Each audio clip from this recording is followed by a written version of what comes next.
امام جعفر صادق علیہ السلام ارشاد فرماتے ہیں، خوبصورت معافی یہ ہے کہ گناہ پر سزا نہ دی جائے، اور خوبصورت صبر وہ ہے جس میں کوئی شکایت نہ ہو۔ جو شخص اپنی آخرت کو دنیا کے لیے یا دنیا کو آخرت کے لیے چھوڑ دے، وہ ہم میں سے نہیں۔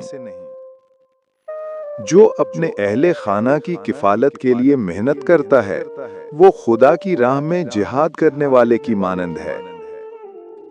جو اپنے والدین پر نفرت بھری نظر ڈالے، چاہے وہ اس پر ظلم ہی کیوں نہ کرتے ہوں، خدا اس کی نماز قبول نہیں کرتا۔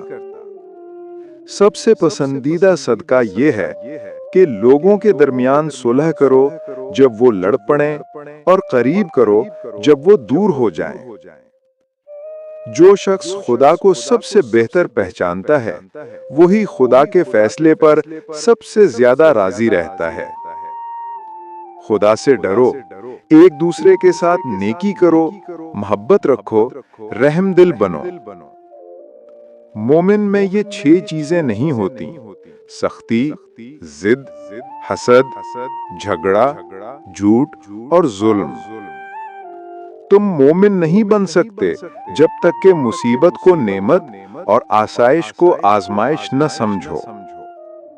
جو شخص دنیا سے دل لگاتا ہے، وہ 3 چیزوں میں مبتلا ہوتا ہے: ختم نہ ہونے والی پریشانی، پوری نہ ہونے والی امید اور نہ ملنے والی آرزو۔ نحوست 3 چیزوں میں ہے: عورت، سواری اور مکان میں۔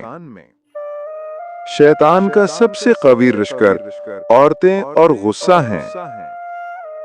حضرت عیسیٰ علیہ السلام فرمایا کرتے تھے، خدا کے ذکر کے بغیر زیادہ باتیں نہ کرو ورنہ دل سخت ہو جاتا ہے۔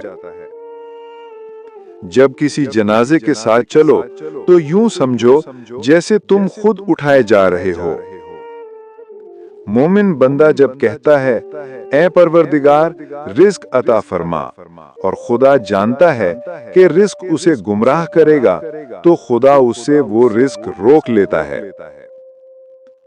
تواضع یہ ہے کہ جس سے بھی ملو اسے سلام میں پہل کرو۔ بھائیوں کے درمیان تعلق اگر قریب میں ہو تو ملاقات سے، اور اگر دور ہوں تو خط و رابطے سے برقرار رکھو۔ صلہ رحم اور نیکی حساب کو آسان کرتی ہیں اور گناہوں سے بچاتی ہیں۔